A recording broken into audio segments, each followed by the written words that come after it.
Le Seigneur soit avec vous. Évangile de Jésus-Christ selon saint Matthieu.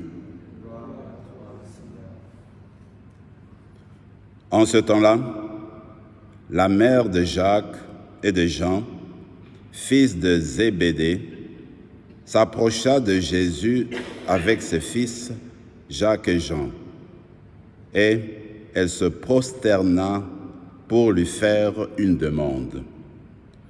Jésus lui dit: « Que veux-tu » Elle répondit: « Ordonne que mes deux fils, que voici, siègent l'un à ta droite et l'autre à ta gauche, dans ton royaume. » Jésus répondit: « Vous ne savez pas ce que vous demandez. Pouvez-vous boire la coupe que je vais boire ?» Ils lui disent: « Nous le pouvons. » Il leur dit: « Ma coupe, vous la boirez. Quant à siéger à ma droite et à ma gauche, ce n'est pas à moi de l'accorder. Il y a ceux pour qui cela est préparé par mon Père. » Les 10 autres qui avaient entendu s'indignèrent contre les deux frères. Jésus les appela et dit: « Vous le savez, les chefs des nations les condamnent à maître, et les grands font sentir leur pouvoir. Parmi vous, il ne devra pas en être ainsi. Celui qui veut devenir grand parmi vous sera votre serviteur. Et celui qui veut être parmi vous le premier sera votre esclave. Ainsi, le Fils de l'homme n'est pas venu pour être servi, mais pour servir et donner sa vie en rançon pour la multitude. » Acclamons la parole de Dieu. Louange à toi, Seigneur Jésus.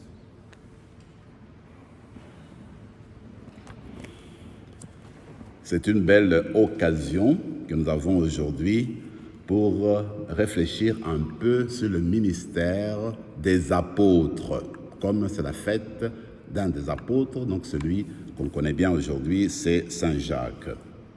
Regardez, quand on y pense vraiment, la vocation apostolique, le mystère des apôtres, c'est quelque chose d'unique, parce qu'il n'y en a pas d'autre dans notre Église. Les apôtres ont été uniques à travailler avec Jésus.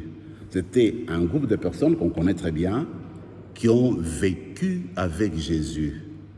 Ils ont participé au ministère de Jésus. Et à la fin, ils ont prolongé le ministère de Jésus. On peut dire même jusqu'à aujourd'hui.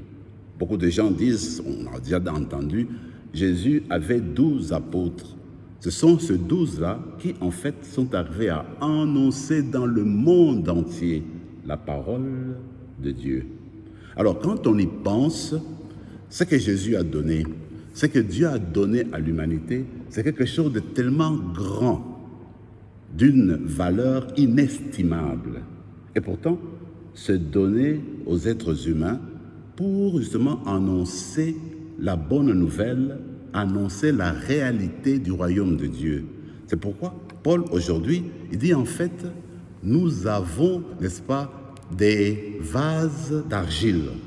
C'est-à-dire que nous sommes là comme des êtres humains. Dieu a mis tellement de richesses en nous que quand tu compares la richesse qu'on reçoit de lui, les grâces qu'on a reçues de lui, avec ce que nous sommes comme êtres humains, avec notre corps, eh bien, ce qu'on a reçu en nous dépasse de loin ce que nous avons. C'est pourquoi il dit nous sommes comme des vases d'argile.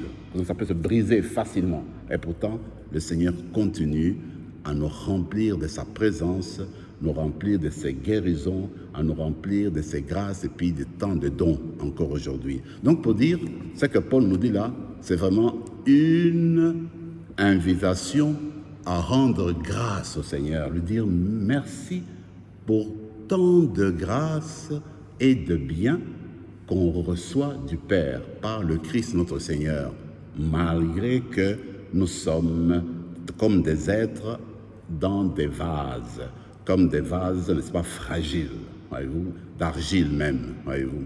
Alors, on termine avec cette réflexion parce qu'en fait, à la fin de l'histoire, les apôtres sont partis, comme je disais au début, partout dans le monde entier. Mais la bonne nouvelle, c'est que le Seigneur a multiplié beaucoup de personnes dans l'Église au cours de l'histoire qui se sont accrochés, qui se sont attachés au groupe des apôtres. Et avec les apôtres, on a continué à annoncer la bonne nouvelle. Voilà, à mon avis, ce qu'on peut retenir pour la première lecture rapidement. Et puis, l'évangile d'aujourd'hui. Regardez, cet évangile, c'est presque quelque temps avant que Jésus entre à Jérusalem avec la fête, n'est-ce pas, de Rameau.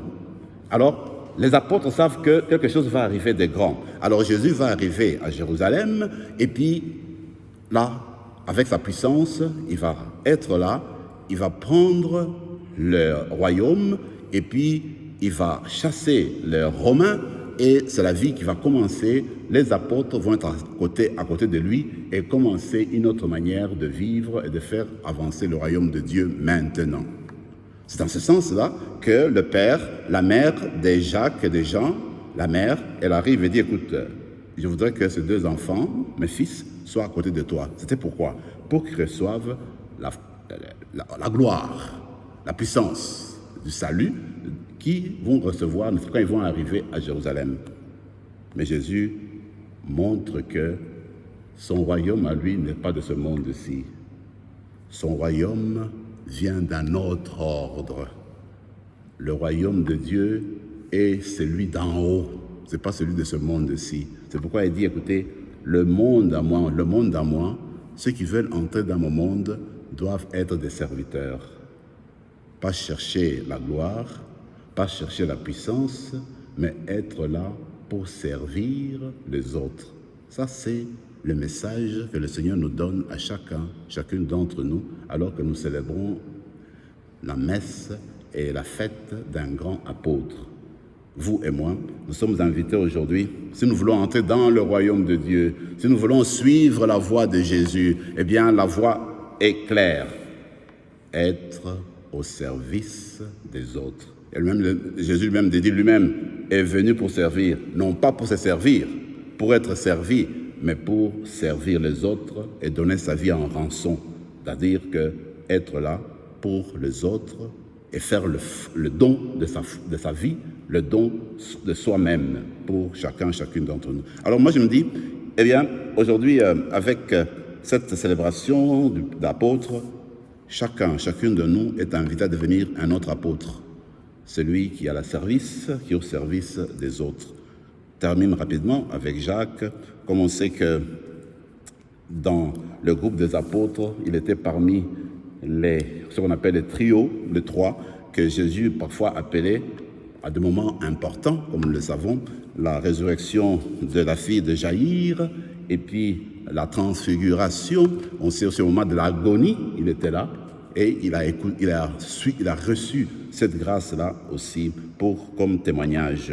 Et à la fin de sa vie, eh bien, c'est le premier apôtre qui a donné sa vie comme parmi les 12, celui qui a été martyr. C'est pourquoi on porte le rouge, parce que Jacques, n'est-ce pas, est mort à en donner sa vie pour l'évangile. Alors, ce qu'on peut retenir de lui, 3 choses. Comme je disais au début, c'est la promptitude, dire merci Seigneur, c'est ce qu'on peut prendre de lui. Et puis, l'autre chose, c'est être fidèle à l'évangile. Toujours fidèle, depuis le début jusqu'à la fin de notre vie. Ça, c'est l'exemple qu'il nous donne, jusqu'à la mort, jusqu'au martyr même. La dernière chose, c'est entrer dans l'héritage, entrer dans ce qu'on donne, parce que c'est tellement populaire aujourd'hui à Saint-Paul, je veux dire à Saint-Jacques-de-Compostelle. C'est tellement populaire aujourd'hui, tout le monde fait le pèlerinage là-bas. Alors je peux dire que aujourd'hui, Saint-Jacques invite à chacune d'entre nous d'entrer dans le pèlerinage personnel. tous les jours, ce pèlerinage-là pour nous conduire dans le royaume de Dieu. On va se tourner au peuple du Seigneur et demander que Saint Jacques nous aide aujourd'hui à grandir dans la foi aujourd'hui. Amen.